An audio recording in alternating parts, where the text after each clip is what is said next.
Okay, very good morning, dear students. Today we are going to see, we are going to have a discussion on combinatorial chemistry.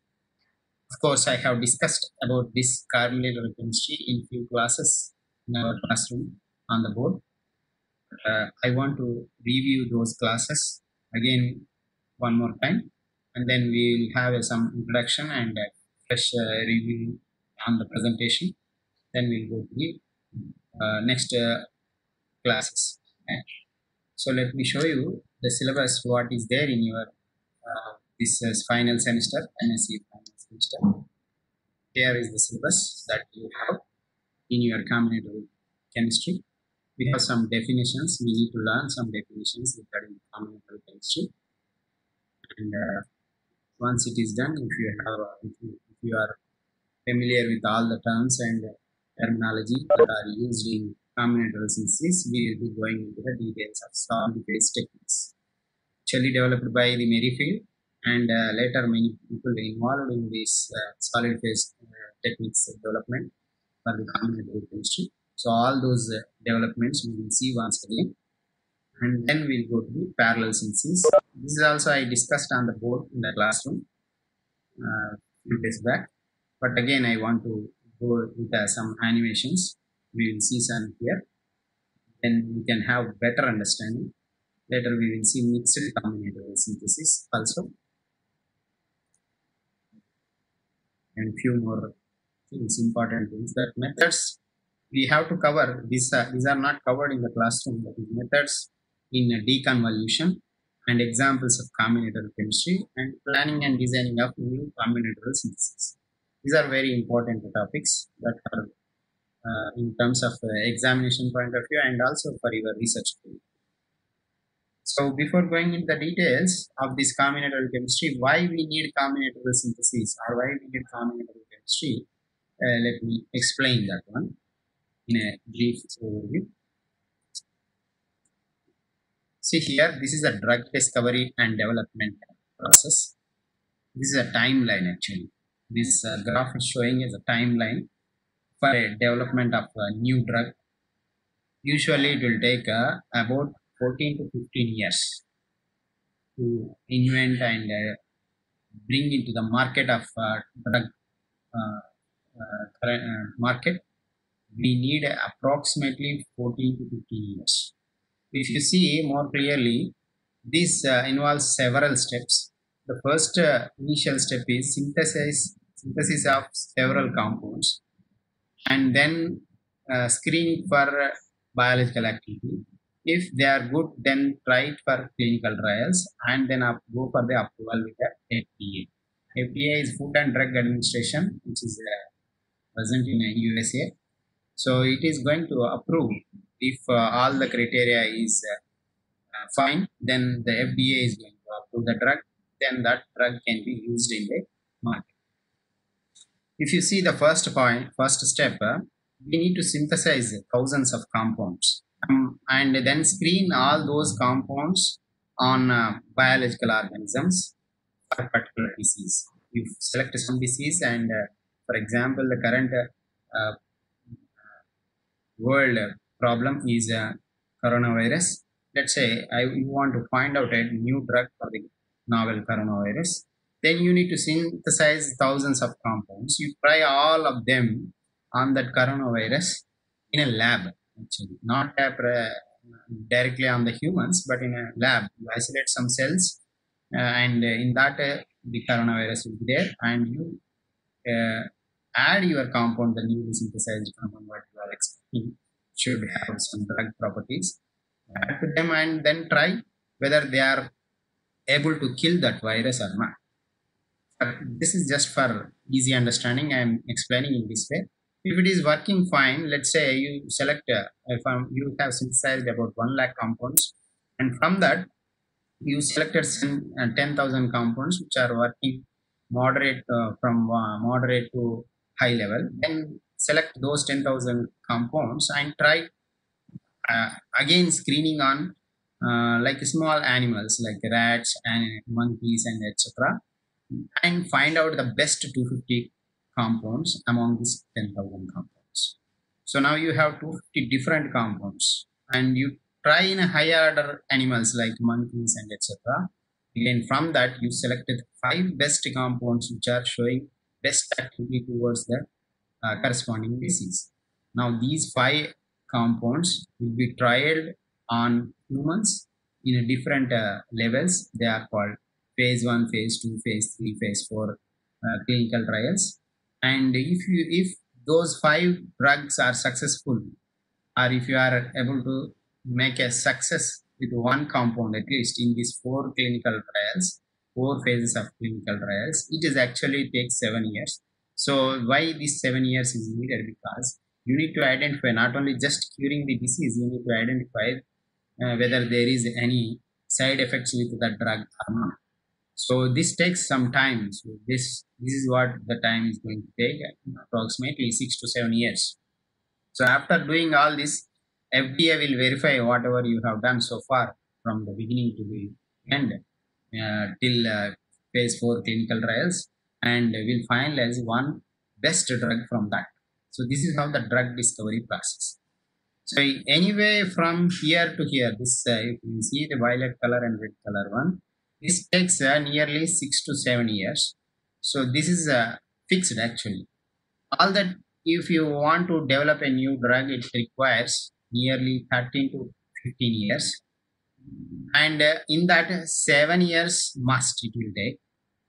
If you are able to reduce whatever you want to reduce the time, you can reduce only in this period, that is blue and green color period only. That is synthesizing large number of compounds and screening on cells, and then small living organisms, and then try on the humans. So all these steps are going here.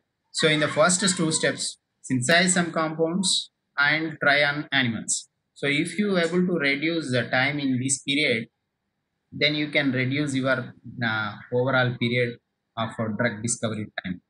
So how you can save time?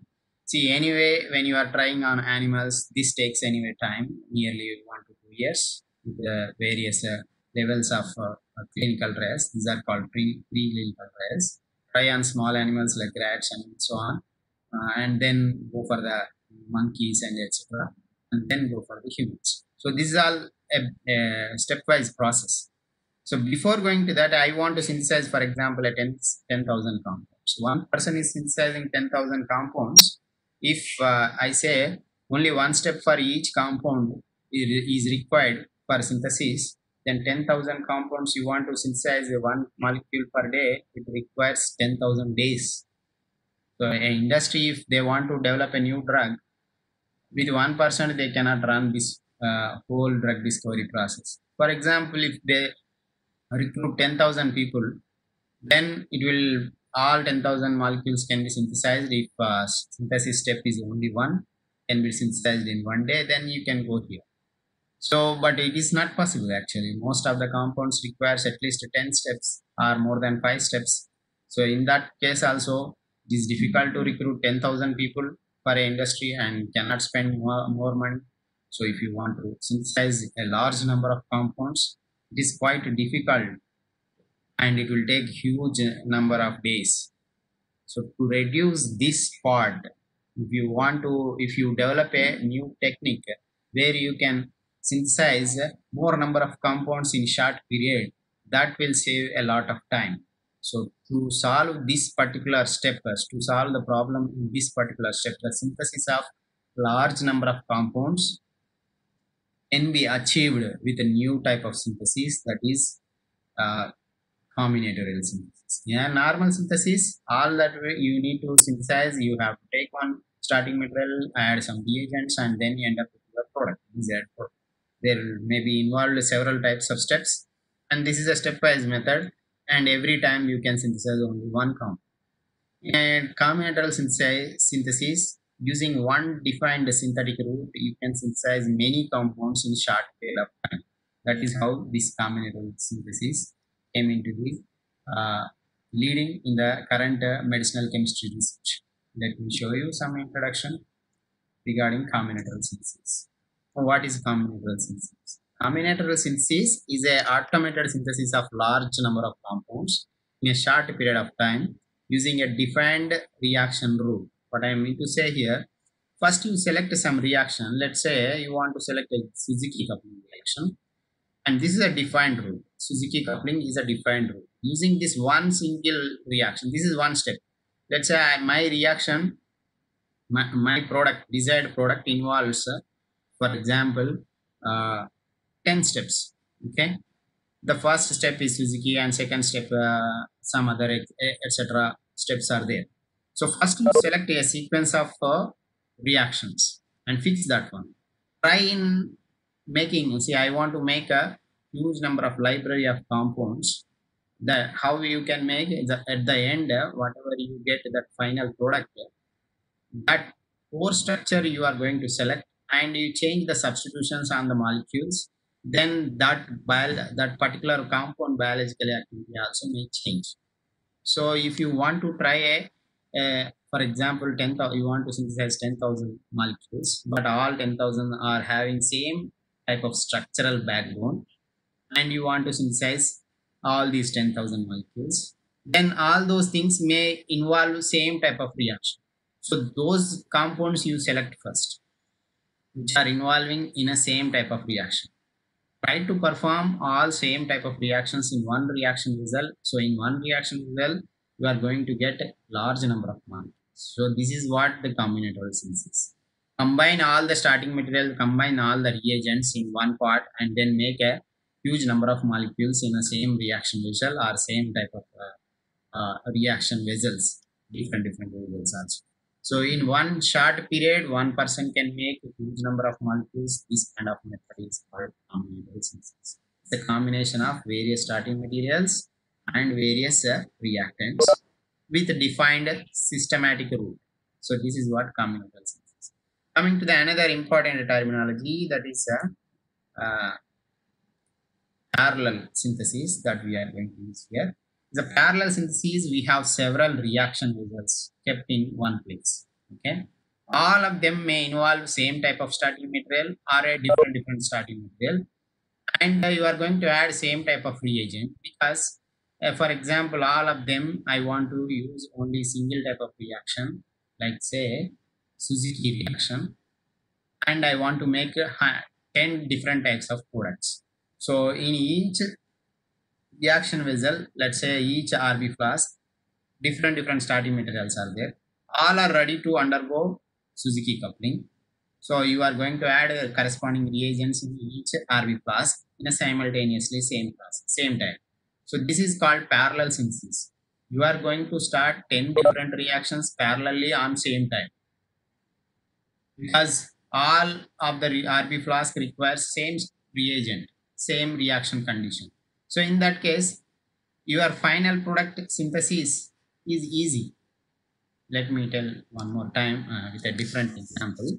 Let's say I want to do a Suzuki coupling and I want to make biphenyl molecule. Okay, by starting from bromobenzene and another one, let us take bromotoluene. Okay, so when a coupling reaction, a Suzuki coupling or some related coupling reaction, when you are doing, then you are going to end up with a product like 4-methyl biphenyl compound. Okay, so this one I want to have different substitutions on each phenyl group. Then what I have to do, each different reaction I have to carry out separately. So instead of that, all reactions are same type of reaction condition. So I take a 10 RB flask. In each RB flask, instead of taking only let's say phenyl boronic acid is my reagent, and palladium catalyst is my one more metal catalyst, and I want to add to bromotoluene, for example. Instead of taking bromotoluene, you take a nitrotoluene and you take some paramethoxytoluene, orthomethoxytoluene. All in each RB flask, like 10 different starting materials you can take and add same reagent, same catalyst to everything. So what happens in each RB flask, you are going to end up with a different products. But these are done at one time. So this is called parallel synthesis. Arrange all the vessels parallelly and add all similar type of reagents or carry out similar type of reaction, then you end up with the different types of products. So you are going to synthesize more number of products in short period. This is also a combinatorial synthesis, and this kind of synthesis is parallel synthesis. There is one more method, mixed combinatorial synthesis.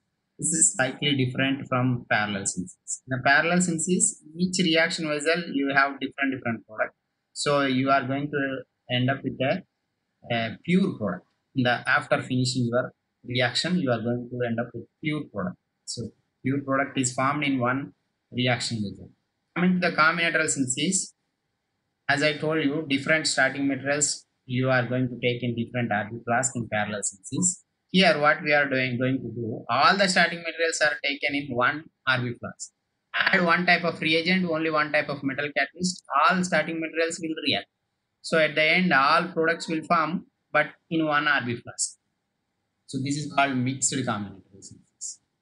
This is also having advantage.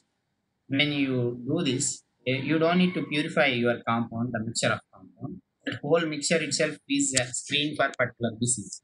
If that mixture is showing some promising biological activity, then take that one and find out the best active compound.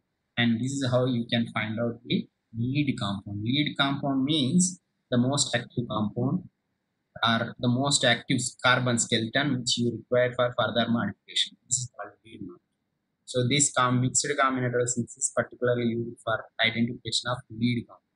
I'm not showing any diagram here, so it may be a little bit confusing, or if you are having any doubts, that will be clarified in the next coming slides, because I have some animation for all these methods. Okay, next one. Origin of this combinatorial synthesis, how it is started actually. So first started with Bruce Merrifield. Actually, he developed a polymer. He synthesized a polymer. It is called resin actually, a cross-linked polymer that is actually made from styrene and divinyl benzene. And with that, the polymer was made, and it is also having some linkages with the chloromethyl groups. Okay. So he developed that one, and he used for the synthesis of peptides with high yielding and with high purity. So for that, his new invention, he got Nobel Prize in 1984. Yeah. So he started actually in 1963 itself. After 20 years, he got that Nobel Prize because of this new, and its applications are developed during this 20 years period. Okay. Let me show you this one. This is a styrene molecule. This is divinyl benzene molecule. When you do the cross polymerization, during this polystyrene formation, this is polystyrene. This one chain alone is a polystyrene. This part alone polystyrene. But when you use divinyl benzene, two polystyrene molecules are linked, cross-linked with the phenyl group. So this is called cross-linked polystyrene, or you can say polymer, resin. So when you add mom chloride or methoxymethyl chloride to this, then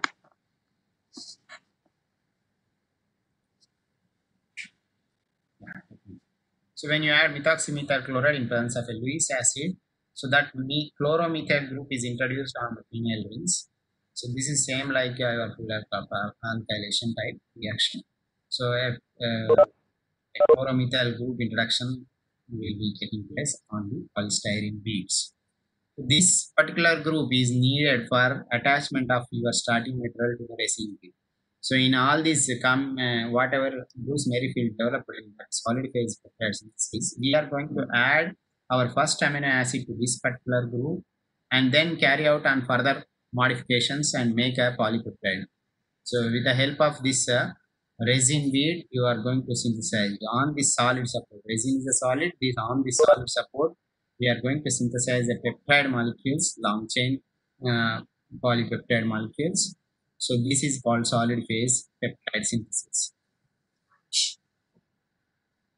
It was developed by Bruce Merrifield, later modified by other people. We are going to see all those details. Anyway, these reactions I explained on the board during our regular classes. So I'm just reviewing those things. Let me show you advantages of solid phase techniques. Okay, here I have some text here. I'll be reading out these things, so easy understanding.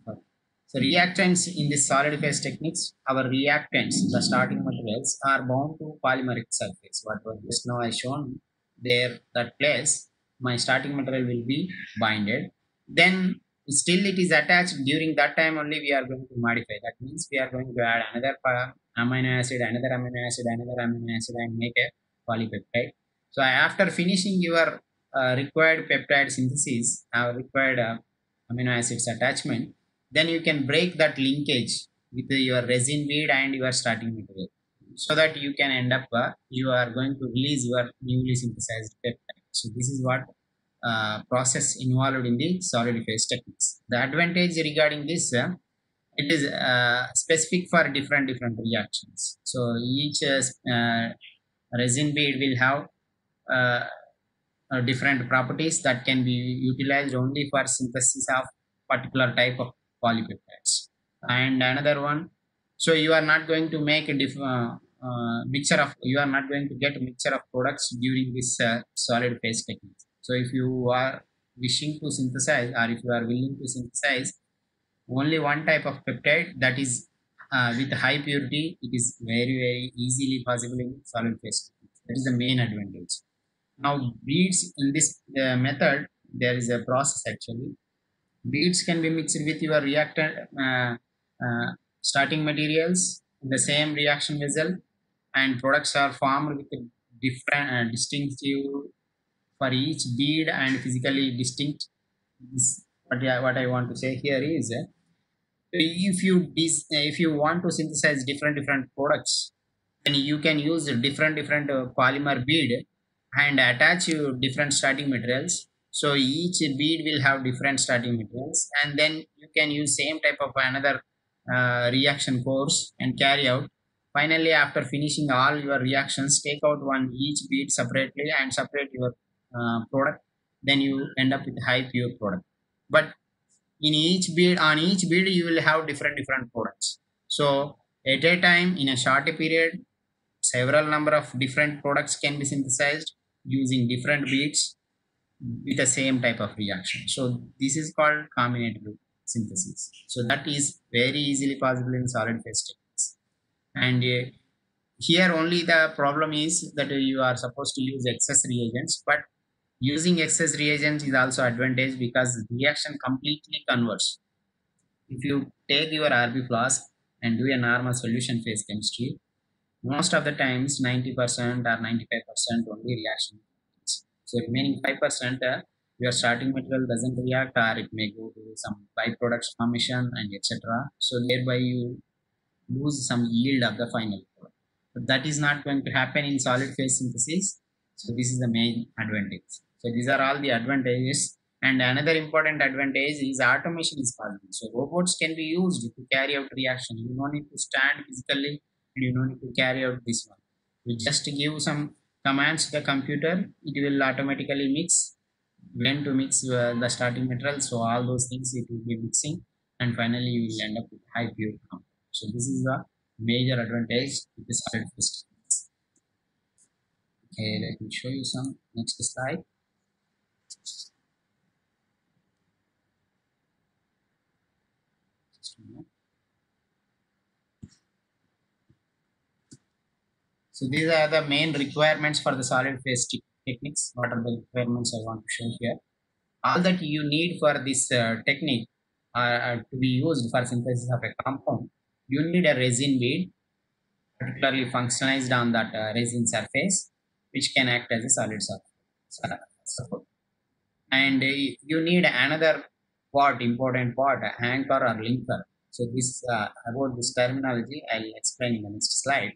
So you need an anchor or linker, which is going to bind to your starting material. So this anchor or linker is present on the resin bead, and now this anchor or linker will be binding to your starting material. So this is a main key attachment point between your resin bead and the starting materials. Another one, uh, your after finishing all your reactions, this anchor and your substrate bond should be easily cleaved. Then only you can remove your product finally. So this is the main requirement. And another important one, resin bead, whatever we are using, it should be able to swell in any solvent. So if it is swelling, then it will have more surface area. Once it is having more surface area, more number of starting materials uh, uh, are able to attach to that resin bead. See, if it is not swelled, only less surface area will be there. Then only less number of starting materials will be attached onto the linker wherever it is open. So if it is swelled, then you will have more surface on resin bead. So more linkers will be opened. More linkers are opened, then more number of starting materials will be added. So finally, you end up with a high yield. So this is how the main requirements for solid phase synthesis. Okay? And whenever you are using protecting groups and removing protecting groups, this linker and your substrate bond should not break. This is the main criteria when you are to use solid phase. So three major things: your resin, you need a resin bead, you need a linker, which is used for the attachment of your starting material, and this linker and starting material bond should not be broken during the adding protecting groups or removal of protecting groups. So, but it should be able to break easily after finishing your reaction, your conversion, and your resin bead must be swelling. Okay, must be able to swell in particular solvents. Let me show you with some diagram. So how to swell? Swelling means I will show you here with the animation. This is your resin bead. Consider that this blue color one, whatever I am showing here. This is a resin bead. So when you add some solvent, if you see the structure of this resin bead, it will be something looking like this. Just I will explain what is this. This is a polymer molecule. Polymer is a large macromolecule, bigger one. Okay. So you consider this is a very big chain molecule. This is all very big molecule. And whatever here I am showing with a small red hooks like this. So these hooks we are calling them as a linkers or anchors, where my starting material is coming and going to bind here. So this is in the normal form. It's a normal resin bead form. This is closely packed. What I want to say here, this is closely packed. When I add some solvent, this close packing of this whole big chain will be releasing out. So here you can see the distance between two chains is increased now. So why this is increased? When I took this bead and added in some solvent, it absorbed that solvent and the solvent molecules entered into this gap and this whole chain became like a bigger one. So now here, if you see all these red dots, whatever I mentioned here, these are the linkers. Linkers are now freely opened outside. Here if you see on the surface, only few linkers are outward, and these are only going to bind when you use directly to the some to add some for the reaction. Though your starting materials will be binding only on few places. But if it is swelled like this, then more number of linker bonds are opened. Now I can attach more number of starting materials. Let me show you the starting materials with it. Starting materials are reagents, whatever it may be. These are the yellow dots, whatever I am showing here. These are the starting materials. Now it is ready to attach here, ready to attach here. This is also ready to attach here. So if I add starting material to this swelled resin bead, then my starting materials are going to bind with these linkers. So this is how swelling is going to help us to bind with the starting material. Once it is bound to your, this is polymer surface and the yellow color dots are your starting materials. After swelling, this is polymer surface. This can be easily bound to your linkers. So this is the main criteria when you want to use some solid support in a solid phase technique. Okay. So how linkers will be? What are these linkers? We will see. Anchor or linker. This is a moiety where there is a covalent bond between your starting material, the first starting material, and there is a covalent bond between your solid support. So it is going to attach. It's like a two hands. For example, for this anchor, one hand is bound to solid support, the polymer resin. The another hand is bound to your starting material, the reactive functional group of the starting. So what it will be having, the anchor will be having two different functional groups. One functional group is involved in making covalent bond with the polymer bead. Another functional group is involved in making covalent bond with your starting bead. So this allows your first attachment to the resin bead. Let me show you here. This is my resin bead. This is our linkage. For example, this is a particular functional group present in your anchor. This group can be used to attach your starting material. For example, my starting material is having, I take an amino acid. I'm going to use this solid phase techniques with an example with the synthesis of polypeptide. So for synthesis of polypeptide, all that you need is various amino acids. So in that amino acids, if I protect amino functional group with some protecting group, let us say Bach protecting group. So I call Bach protected amino acid. So here in this, I have a free functional group, that is acid functional group, which is not bound to anything else. So if I take this my resin bead, which is attached to a linker which is having OH functional group, then I can make a new bond between this OH and the carboxylic acid functional group present in your protected amino acid. So what bond I can make is a ester bond formation. Ester bond is a simple covalent bond between oxygen of your linker and carbon of the SL carbon of carboxyl group. So finally you have alcohol and you have to take acid, you dehydrate it, then you end up with an ester. So my amino acid first starting material is bound to the linker and the linker is bound to the bead. This is how the linker is going to help us to attach your substrate, that is starting material, that is the amino acid, to attach a resin bead. So all this is a starting solid material. I can hold with my hand, dip into some reagent system and take out and so on. So this is how solid phase technique works out. So let me show you some linkers, examples for linkers. First developed resin is Merrifield resin. Go back here again. Based on this linker type, the resin bead was named. Actually, I'm saying this is a resin or resin bead. So this name of the resin bead is based on the type of linker what you used for that resin. So first, actually, this kind of solid support was developed by Merrifield, and he used, instead of OH as your linker, he used CH2Cl group as a linker. So wherever you use CH2Cl linker with a polystyrene bead as a solid support, that is called Merrifield resin. And accordingly, the modifications are there. There are several other people also worked on this area, and they made different types of linkers and used a similar type of polystyrene polymer or some other polymer also they used. So according to the linker and the structure of the polymer, they have named as a they have different names for different resins. So let me show you types of resins here. First one I want to show Merrifield resin. Here the chloromethyl linked cross linked polystyrene beads are there. So I'll show you that structure also. Previously I have already shown. Okay, and they are partially cross linked, actually partially cross linked polystyrene. I'll show you in this slide. So here if you see this particular group,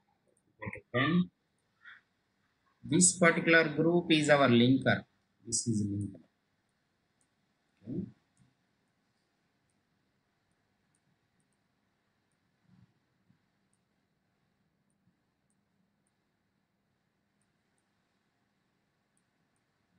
See, same carboxylic acid I can use the OH, acid OH. If you remove H plus and add this nucleophilic substitution and go out Cl, then also you get a ester. So this is a linker and this is your polymer. This is all polymers.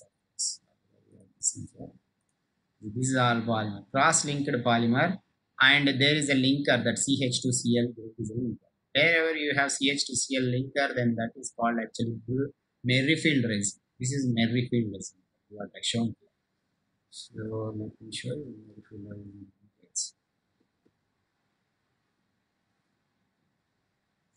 Other examples, other instead of using chloromethyl cross-linked polymer, other people used different types of one. If you see, there is a polystyrene bead. This polystyrene is completely non-polar molecule. All that you have in polystyrene beads, only benzene ring and CH2 functional group. So say, CH2 is a non-polar one, benzene also non-polar one. So all that in Merrifield resin only is a non-polar polymer, but this has sometimes advantage, sometimes disadvantage.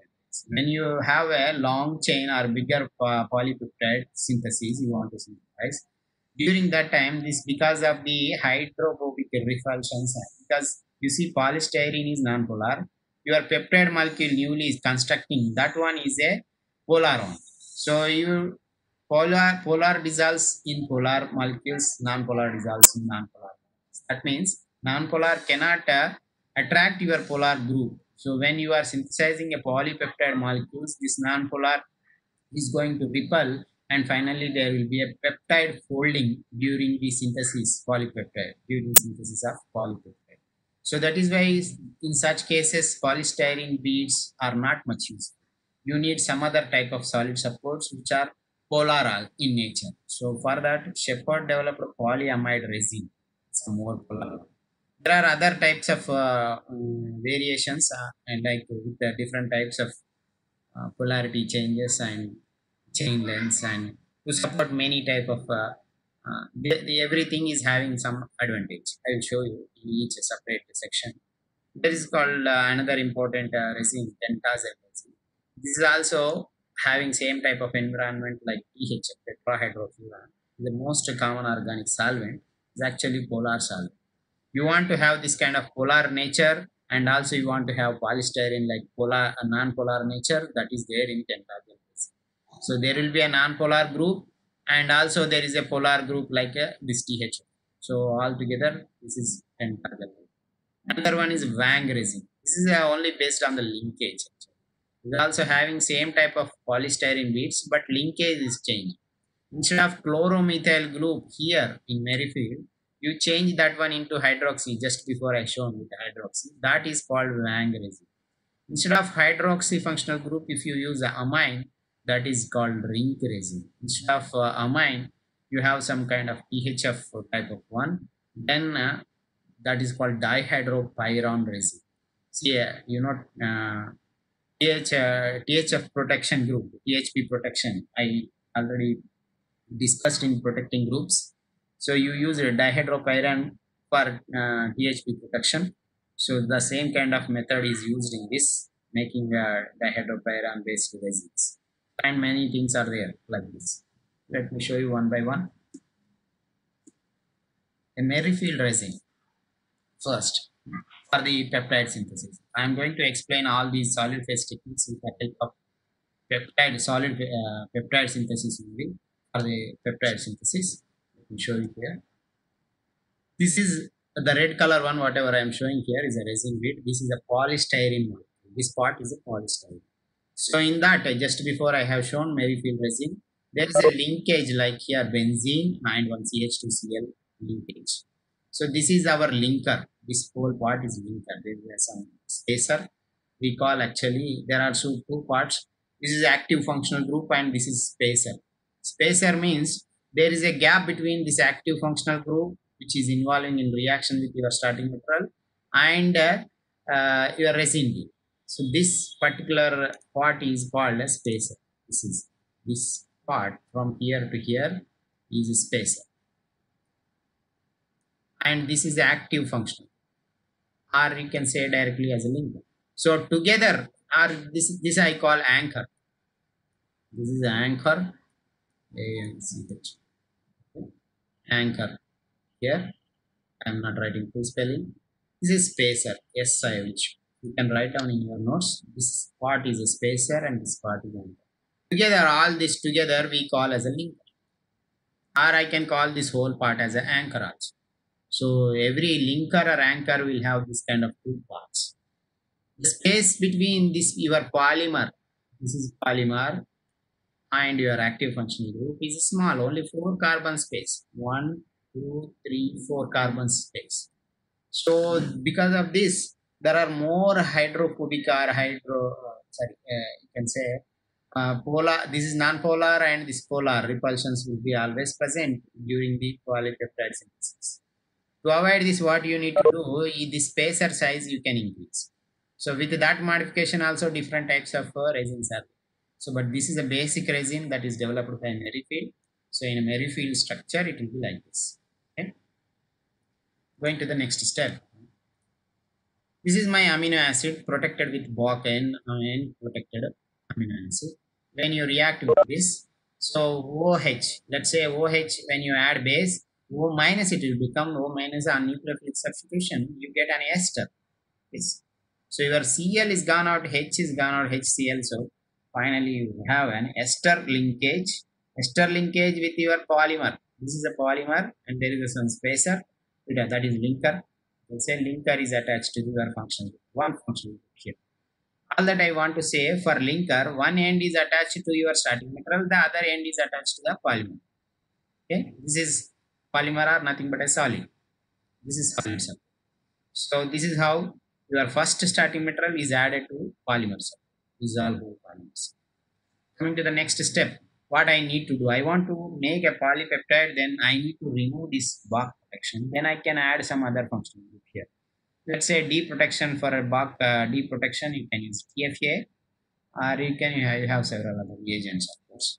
So TFA is the most common one. Mild acid also can break this. Mild acid can remove the Bock protection. So I do the D protection. I'm not mentioning a reagent here. So after D protection, what I get, a free amino functional group. My carboxylic acid already is engaged with this your polymer and made a ester. So this is a covalent link between your linker and your first starting. Now your reactive functional group, this is amino functional group, is free. You want to, all that you want to make a peptide synthesis, need to add every amino functional group or every amino acid to the end side. So this is all n terminal increment, you can say, or you can increase n side bond. Let's see, I will show you. This is a coupling reaction. All that I am doing here is amide bond formation. I have amine functional group, I have carboxylic acid, mix together, dehydrate them, then you get a amino functional group. So this is all dipeptide molecule. Similarly, you can make polypeptide. Add again, remove this Bock protection. This is Bock protected second amino acid. This is first amino acid I am showing with a simple R, second amino acid with a R2. So R2, second amino acid, is attached with your free amino group present in a first amino acid and made a new peptide bond. This is peptide bond, NH and C bond. This is the peptide bond. And still amino functional group is protected. This is a new amino acid. Again, what you need to do, deprotect this one to add one more amino acid. So again, repeat the same reaction scheme. So you will be end up with a different types of amino acid. I have shown with 3 arrows here, just for simply that more number of steps are carried out here. So every time this part, let me write here. This one part I call amino acid. Okay. Yeah. This is also amino acid. Yeah. Amino acid. This is AA1, this is AA2, and so on. So I have mentioned here AA1, AA2. Instead of writing full structure, with a small structure only I have shown here. See AA1, AA2, AA3, AA. So it's a polypeptide means more number of amino acids linked to each other and made a peptide with polypeptide bonds. So finally you get a peptide synthesis. After completely done, all that you need to do is this bond should be broken. Okay, or this bond you can hydrolyze. So when you use a HF as an acid, so hydrolysis takes place at this place, this bond.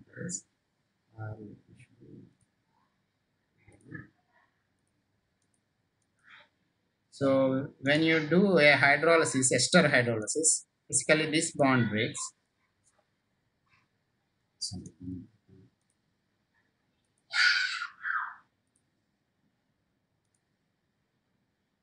When you do a hydrolysis, this bond will breaks. OH Hydrolysis is addition of water molecules. So H plus is added to this one, OH is added to this one, the common ester hydrolysis mechanism. So your carboxylic acid is released out here, released out carboxylic acid functional group. And this one is end up with a hydroxy. Okay? Again, you can convert this hydroxy into this chloro group, whatever the starting. So you see here, I used a chloro starting material, that is a linker, but after finishing of my peptide, I end up with a hydroxy one. This is not Merrifield resin. You are not going to end up with your Merrifield resin. So it's a hydroxy. So hydroxy should be changed to the linker like Cl. Again, that is simply if you do HCl treatment and nucleophilic substitution followed by water molecule elimination takes place, then you get the same your resin will back. Again, you can reuse for the next purpose. Okay, this is how Merrifield used for the synthesis of peptides. Let me show you another resin here, Wang resin. As I told you that instead of chloromethyl functional group, a hydroxymethyl group if you use, that is called Wang resin. So this is what Wang resin structure. So till this part is Merrifield link on this. Sorry, yeah, till this part it was Merrifield. Okay, I just write M. Easy understand. This is Merrifield group actually. A polystyrene and with a phenyl spacer, one CH2 group.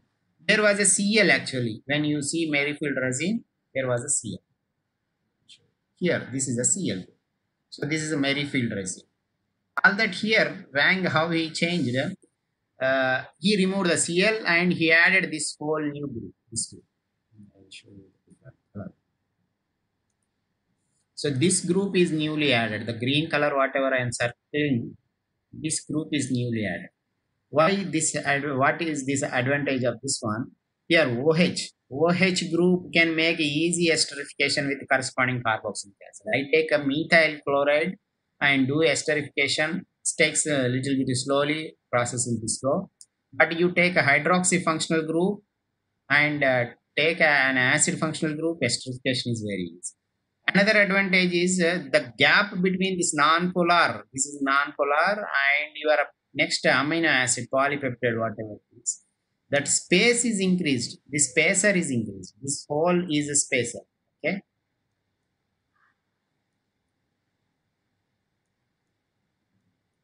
This whole part is a spacer. So spacer length is increased here, so that your repulsions between the non-polar and polar peptide one is minimum now.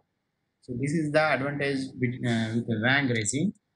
I'll show you. This is all fold together. This whatever I kept in a box, this all together is called a linker. This is Wang linker and Wang resin.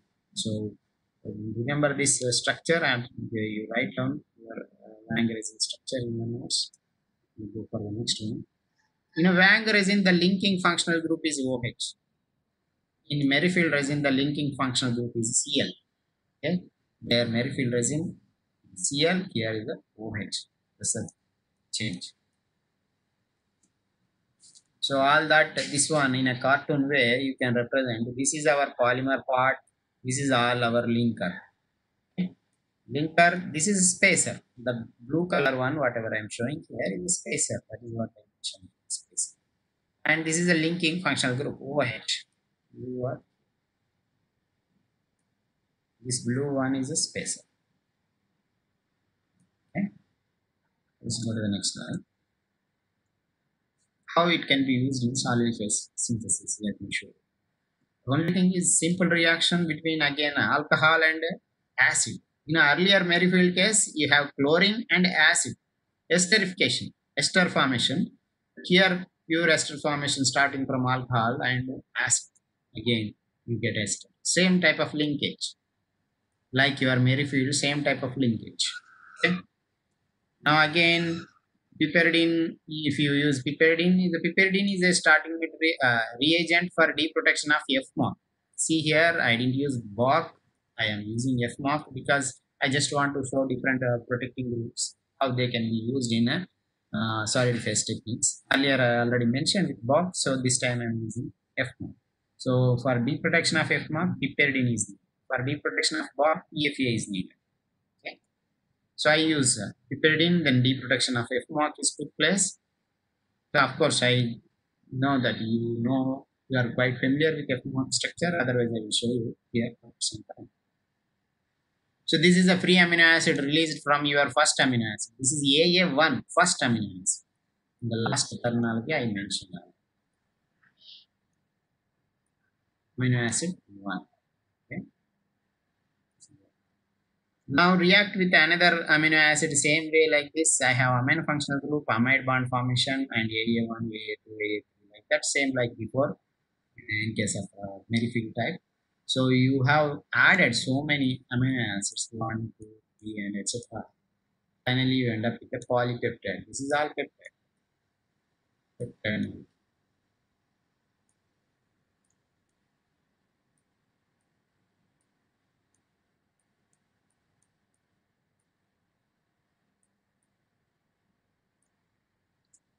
After finishing this, again, this is ester bond cleavage. Ester bond can be cleaved by EFA, and then you can end up with that. This is the polymer weed.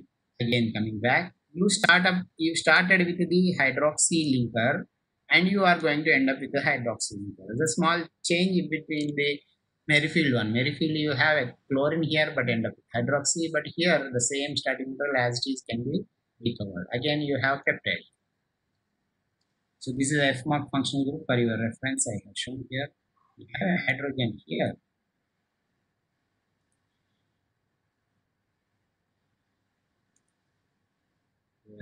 With this bond, we have one hydrogen. So when we use a base, this hydrogen will be abstracted as H plus, and you can just recollect your previous chemistry, and then you know. So this is how fluorine will be forming, and the carboxylic acid will be released out.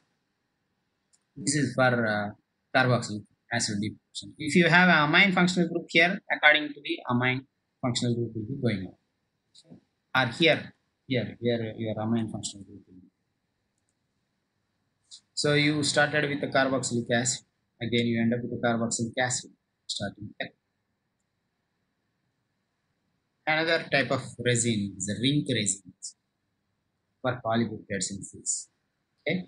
Here, when you have amino functional group instead of a hydroxy functional group like before, the Wang resin where you have hydroxy functional group as a linker, but this is a amino function. If you have amine, that is called ring resin. There is a ring resin structure. Still more, a little bit modification is also there in this. This part from here to here is a Merrifield space. This is M, I will write. Let's say Merrifield. Let me show you with a different color. From here to here, if you see clearly structure, this part is Wang resin. Okay, this all together now with a different color. Let's show this whole part is a ring resin. Okay, as shown with the green color till this part we don't have this aryl group.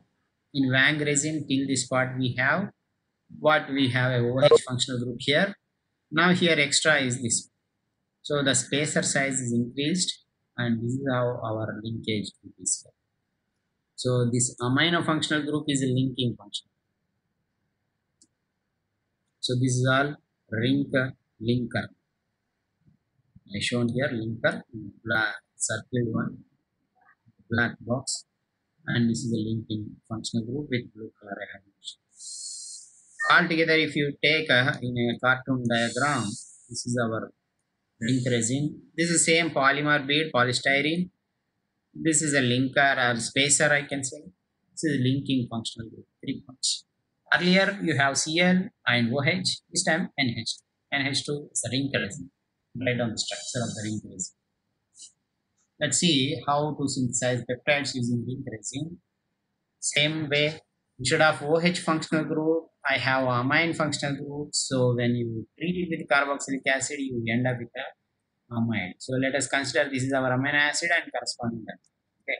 So further modification, you can get different R groups, like different amino functional groups.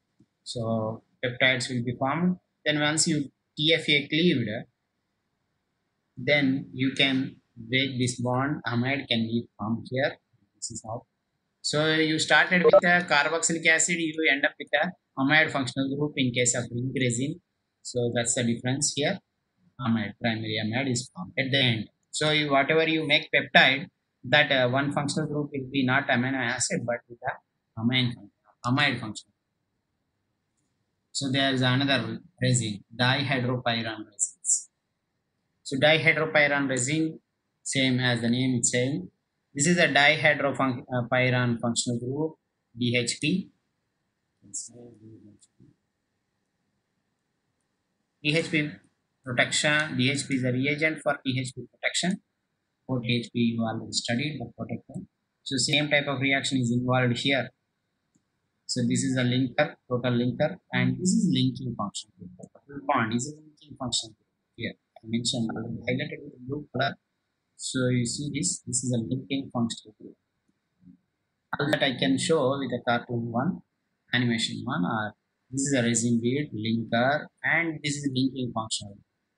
This whole this part is going to be attached to your group.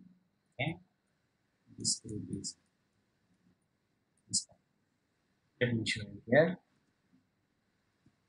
When you add alcohol, or if you take a carboxylic acid, or carboxylic acid is present in amino acid, so that amino acid, carboxylic acid can be added here, or alcohol can be added here. So accordingly, this is a mistakenly spelled here. This is PTSA. PTSA, paratoluene sulfonic acid.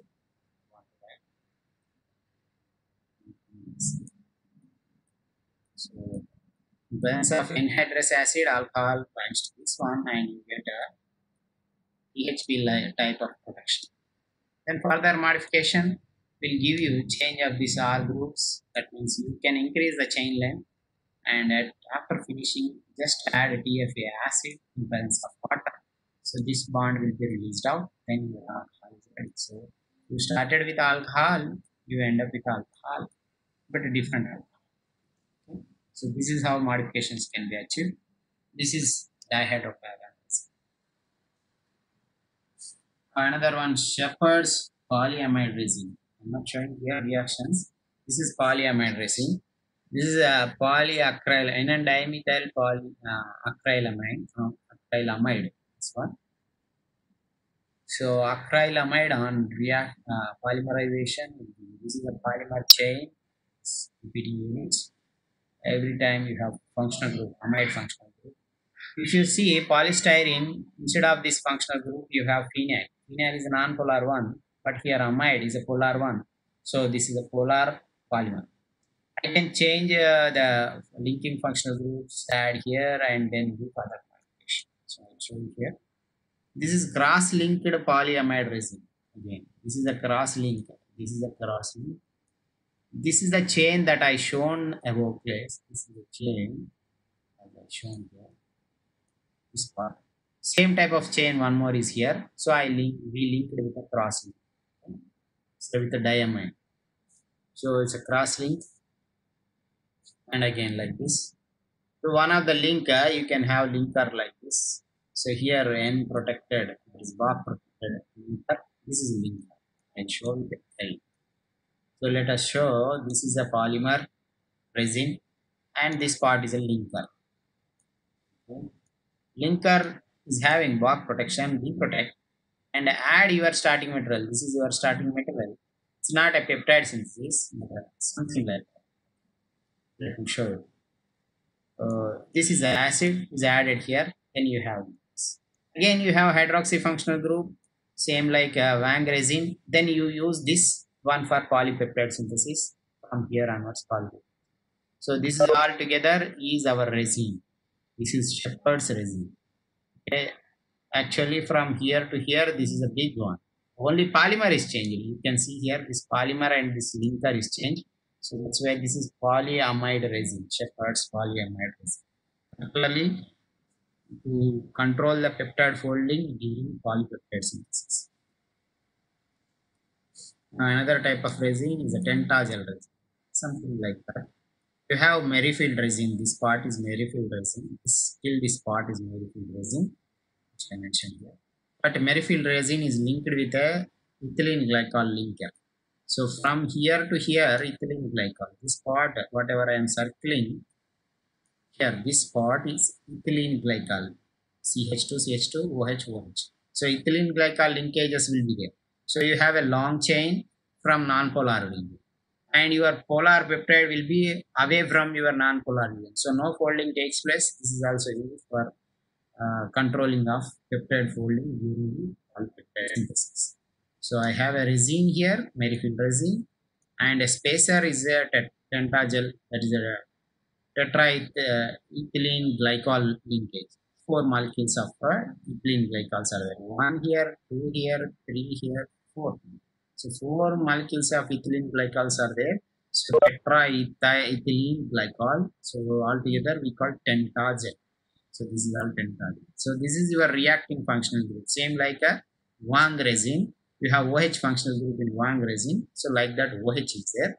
But only the spacer is changed. Now, another important one is a parallel synthesis. Let us go for parallel synthesis. I already mentioned in the beginning, parallel synthesis. At a time, using same type of reaction, we are going to synthesize various different types of products. In each reaction vessel, you have different products. That means every reaction vessel, you have only one type of product, that is in the pure form. So this is what parallel synthesis main key points. In parallel synthesis, we have different reaction vessels. All are involving same type of reaction, but different starting materials.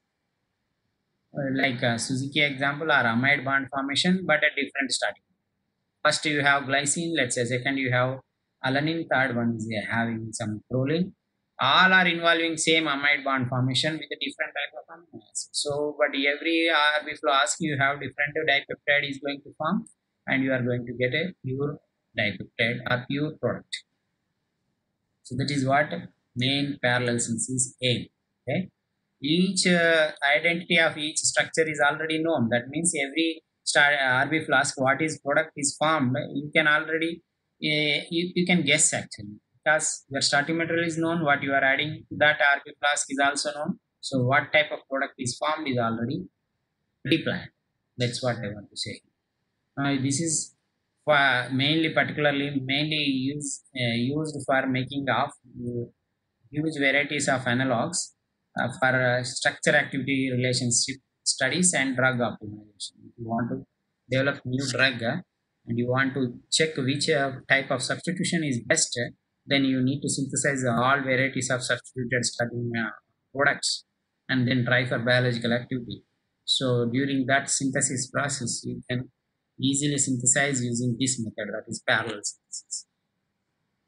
One of the best parallel synthesis is the Houghton tea bag procedure.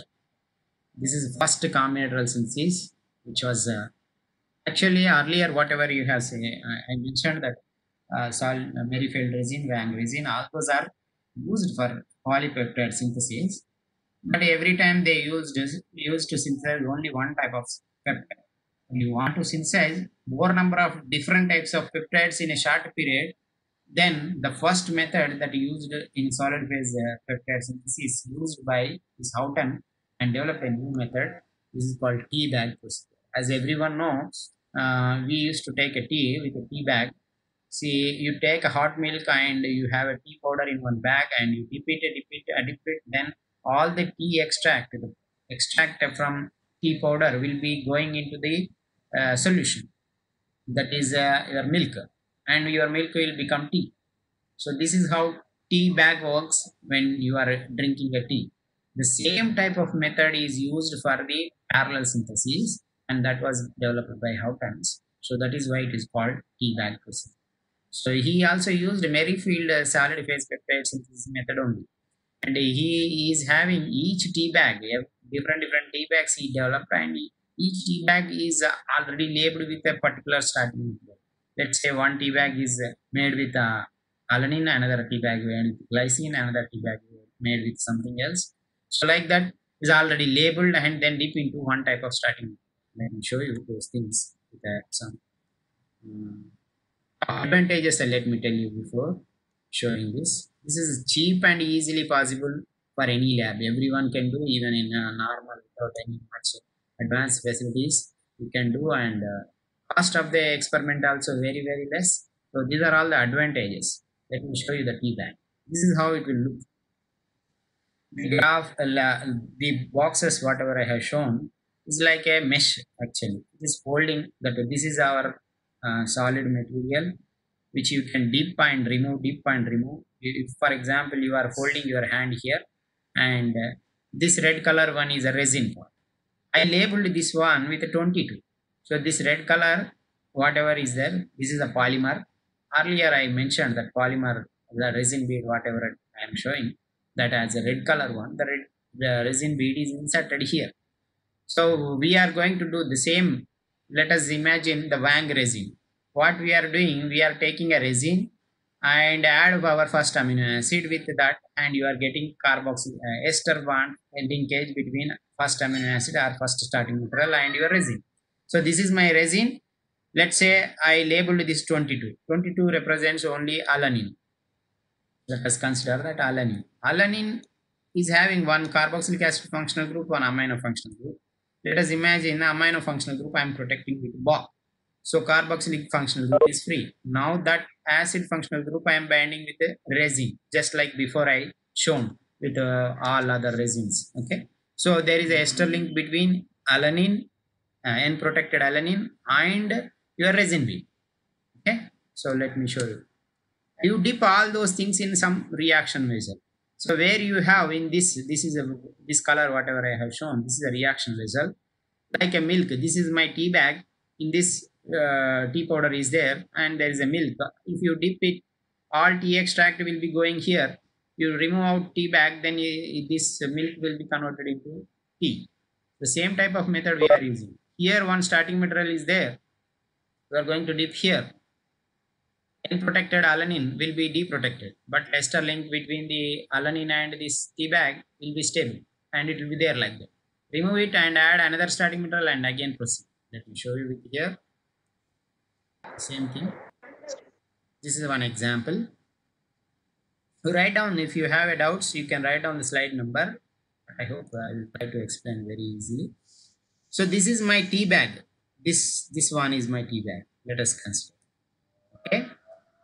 I attached my Boc protected alanine solution to this tea bag. The whatever the circles, whatever I am showing here, these are all resin beads. This resin bead is attached to alanine protected by Boc. Okay, let me show you the previous reaction. Just imagine this reaction.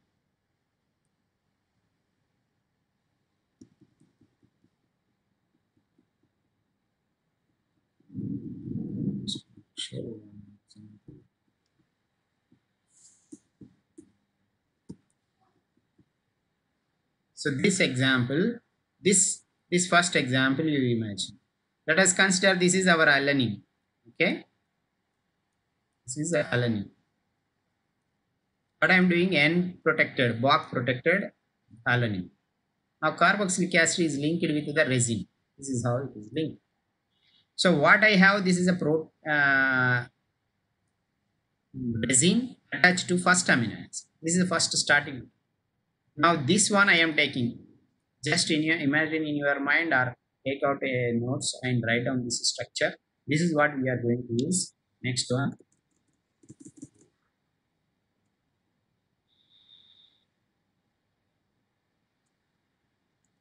So here.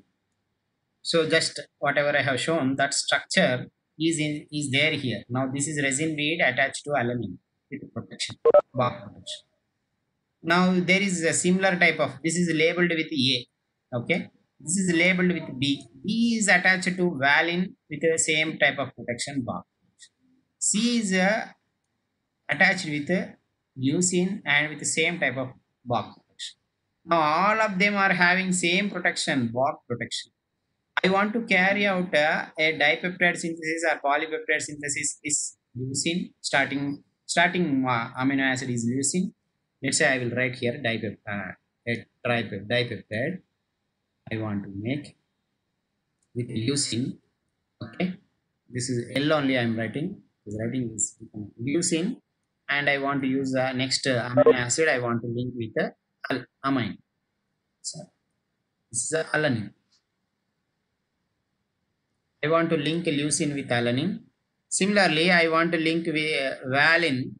This is V I will show. I want to make a dipeptide which is linked to same alanine. I want to make another dipeptide. Starting peptide is alanine and linked to another alanine. So this is a dipeptide alanine. This is a dipeptide valine alanine. This is a dipeptide leucine and alanine. To make this one, first I need here in this case alanine I need, here in this case valine I need, here in this case leucine I need. So I attached my first starting material to this resin bead, set here also first starting material to this resin bead, first starting material to this resin bead. So this is made with alanine, this is made with valine, this is made with leucine. In all the second amino acid is the same. You see here, same second amino. So what I have to do, first I have to remove this Bach protection here, remove this Bach protection here, remove this Bach protection here. Then add alanine to this. Then add alanine to this. Then your dipeptide is ready. Add alanine to this, dipeptide is ready. Add alanine to this, dipeptide is ready. Now what I am doing, just going back to this one. Imagine this is alanine. I want to add another alanine solution. So here only 1 tea bag in the previous one I have shown. Here 3 tea bags I am showing. Just imagine that 3 tea bags. 1 tea bag is made with alanine. Another tea bag made with leucine. Another one made with valine. All that for all these 3 second amino acid I need to add is only alanine here. So let us take alanine then this solution. Let me show you there. Before going to add my alanine, I have to remove all the Bach protection. For removal of Bach protection, TFA can be used. I can use TFA to this, TFA to this, 2FA to this. A normal reaction, normal chemical synthesis. You need to perform separately this reaction, separately this reaction, separately this reaction. But in a combinatorial synthesis, you don't need to do 3 separate experiments like this. Because this one and this one and this one, all 3 want to all 3 reactions to is mainly used for deprotection of Bach. So I want to deprotect in this case, in this case, in this case. Same reagent here, same reagent here, same reagent here. What if all these 3 tea bags I dip in 1 RP flask, okay, where TFA is there. So TFA deprotects Bach from this alanine, Bach from this valine, Bach from this valine. But my alanine is still bound to resin here. Valine is still bound to resin here. Leucine is still bound to resin here. So I take out A, I will have only alanine. I take out B, I will have only valine. I take out C, I will have only leucine. But all 3 can be dipped in 1, but they never mix each other because it is already fixed on one surface. So this is tea bag I am dipping here, leaving my tea extract, that is Bach byproducts going into that RB flask. So once I remove out, all are free, all amino acids are free from Bach protection. Next, every case I need to add same alanine as a starting material, that same and second amino acid. So all 3 can be dipped in same 1 amino acid solution. All 3 are going to make a peptide bond with this alanine only. So next, but in first tea bag, I have a different peptide made with alanine and alanine. Second tea bag, valine and alanine. Third tea bag, leucine and alanine. So using one simple strategy, instead of carrying out 3 separate reactions, in one separate reaction, I made 3 different dipeptides. So this is what parallel synthesis is carried out. So here in A, only one type of dipeptide is there. This is not going to be present here. This is there only on B. This is there only on C. So in each reaction vessel, I can have different products. So very pure product dipeptide alanine and alanine, very pure dipeptide valine and alanine, very pure dipeptide leucine and alanine is formed. So this is how the synthesis is carried out. So I am dipping all three in this same TFA solution. Bark is deprotected. For all of them, three reactions in one shot. So this is what combination reactions. So combinatorial synthesis. So this is how Houghton's T-bag procedure works out. I hope everyone understood. I already explained this one on the board. Let me show you. The Houghton's T-bag method, this is possible with automation is possible. Automation means you don't need to stand there and you don't need to add reactions, starting materials and this one.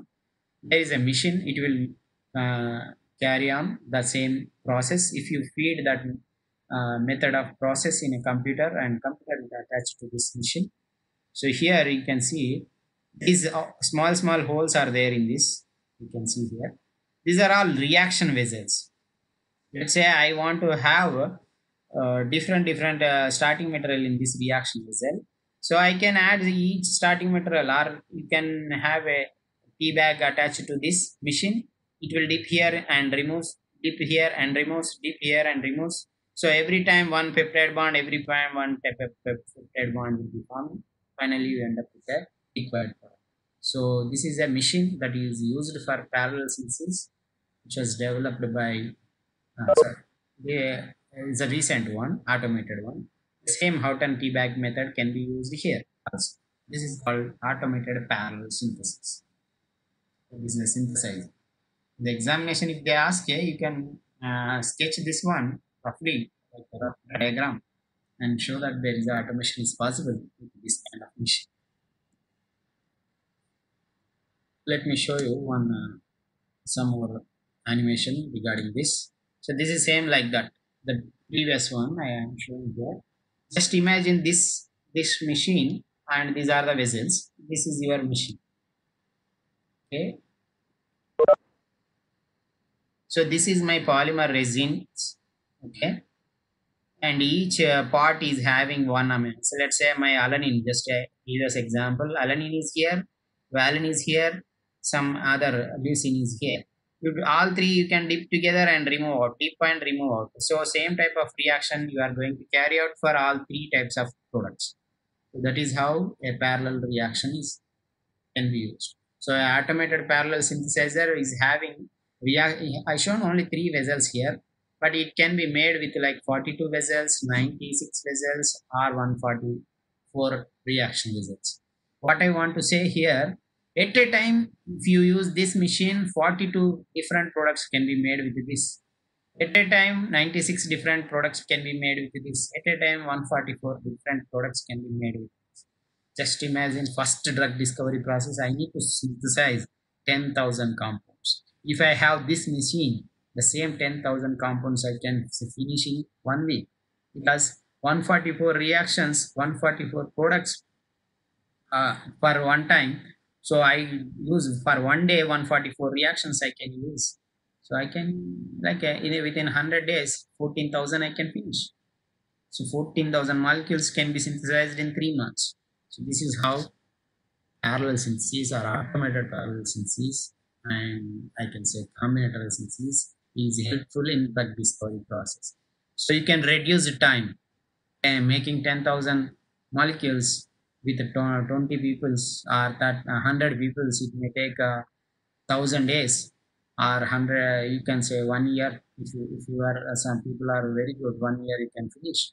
But if you have this machine, they can finish in 10 days or 1 month. That's how parallel synthesis is helpful.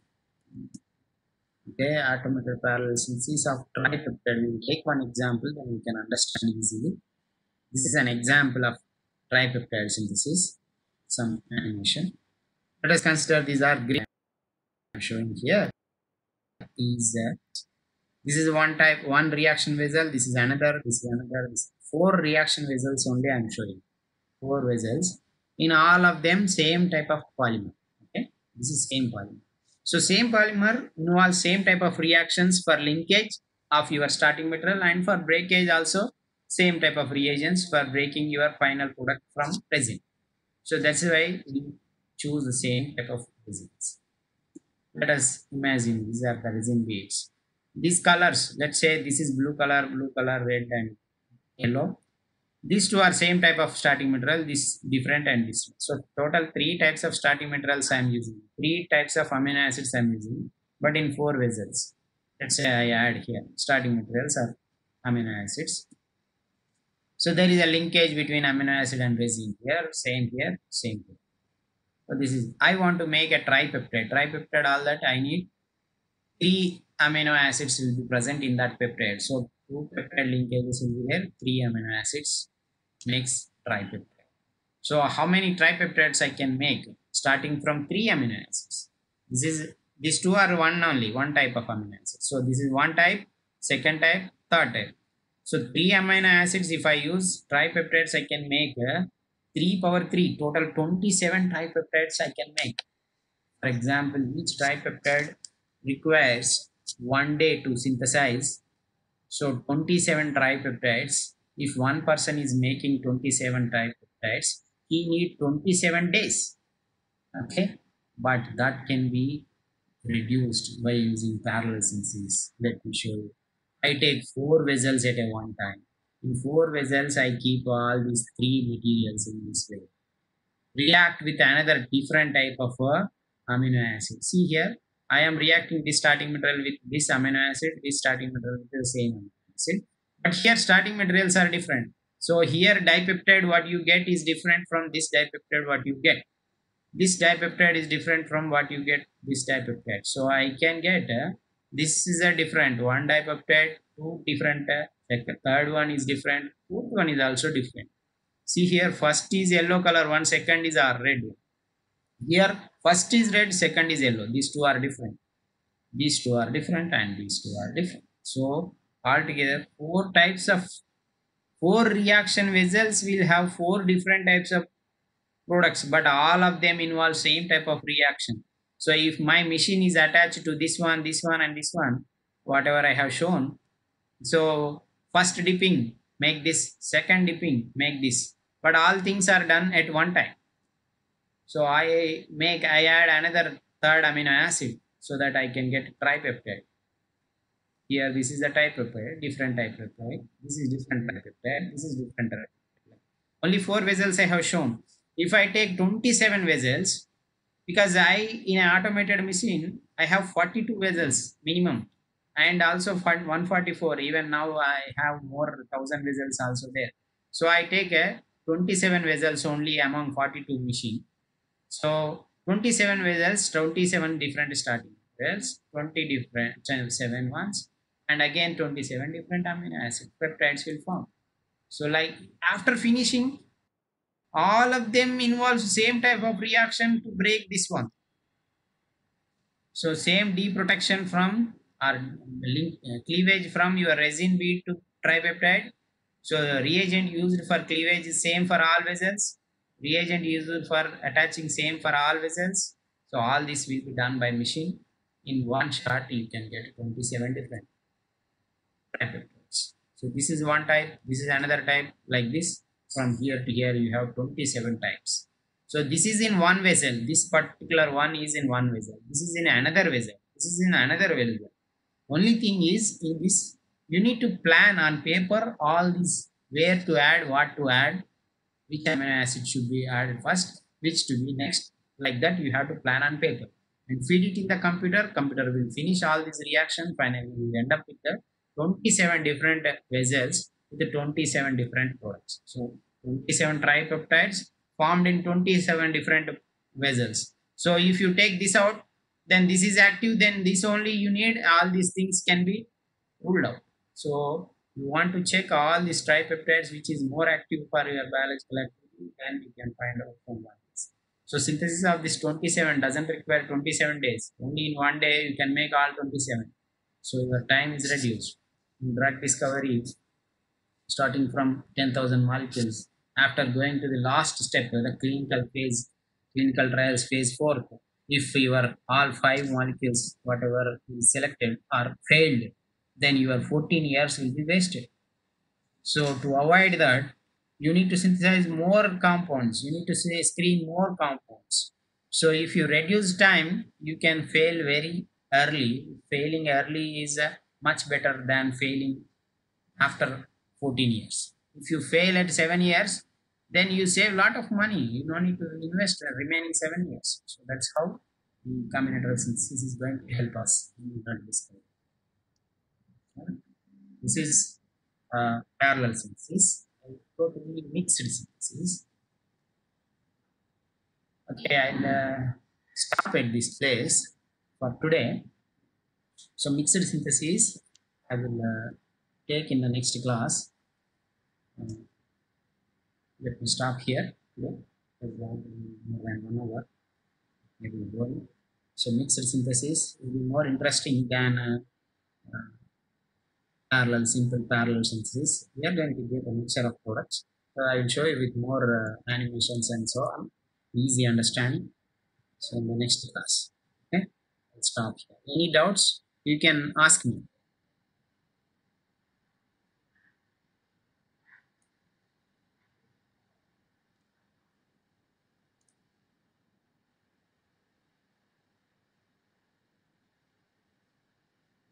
Yes.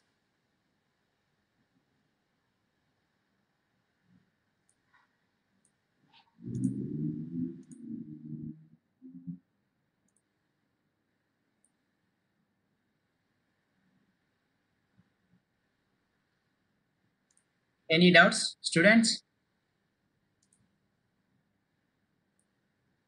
No, How sir. many are, how many are there?